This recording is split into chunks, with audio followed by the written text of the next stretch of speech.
হালতে ছিলাম। সেই মক্কার কাফেররা ধরে এনে রিমান্ডে নিল, অত্যাচার করলো, ইসলাম থেকে তাকে মুক্ত করতে পারলো না, ইসলাম থেকে মাইনাস করতে পারলো না।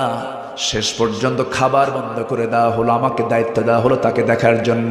আমি নিজের চোখে দেখেছি খোবাইবের খাবার বন্ধ করে দিলে কি হবে। প্রত্যেকটা রাতে শেষ রাত্রে সে আল্লাহর কালাম তেলাওয়াত করত, আর তার সামনে কে যেন ঝুলন্ত আঙ্গুরের ছড়া তার সামনে ঝুলাইয়া রাখত। এই পৃথিবীতে একজন নারী ঘরের মধ্যে বসে বসে, দুনিয়াতে বসে বসে জান্নাতের খাবার খেয়েছেন। সেই মহিলার নামটা কোরআনে কোট করেছেন। কোরআনে শুধু একজন মহিলার নাম এসেছে, সূরার নামও এবং তার নামটা আয়াতে এসেছে। সেই মহিলার নাম কি? জোরে বলেন, সেই মহিলার নাম কি? আল্লাহ পাক কোন মহিলার নাম নেন নাই।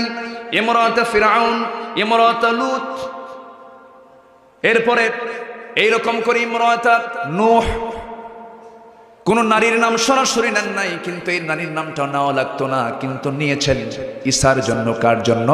ঈসা আলাইহিস সালামের জন্য নেওয়া হয়েছে, কারণ তার বাবার কোনো পরিচয় ছিল না, এই জন্য নেওয়া হয়েছে।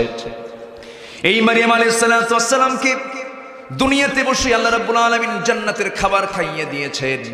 আমার বন্ধুগণ, এই খোবাইবকে যখন জেলখানার মধ্যে আটকিয়ে রাখা হলো, আল্লাহ পাক জান্নাতের খাবার তার সামনে হাজির করে দিয়েছেন। এরপরে খোবাইবের খাবার বন্ধ হলেও সে সুস্থ হয়ে উঠছে, সুন্দর চেহারা, তার চেহারায় নূর চমকাচ্ছে, সবার সামনে প্রকাশ পেয়ে গেল। খোবাইবের রব খোবাইবকে খাবার দিয়ে দেয়। শেষ পর্যন্ত কুরাইশ সিদ্ধান্ত নিল তাকে শুলে চড়ায় দুনিয়া থেকে বিদায় করে দিতে হবে।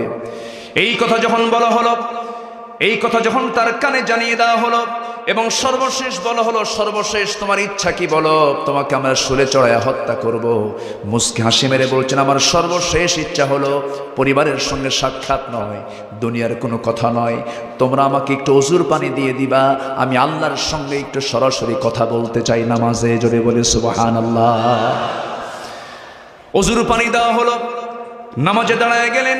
প্রথম রাকাত খুব মনোযোগ দিলেন, দ্বিতীয় রাকাতে নামাজ পড়তে নিয়ে তাড়াহুড়ো করে সালামটা ফিরলেন, কারণ কাফের মুশরিকরা মনে করতে পারে খোবাইব বুঝি মৃত্যুর ভয়ে নামাজটা লম্বা করছে। নামাজ শেষ করে বলছেন, আল্লাহ, আমি তো 3 মাস যাবত রাসূলকে দেখতে পাই না, ভালোবাসার দরকার আছে না নাই? নবীর প্রতি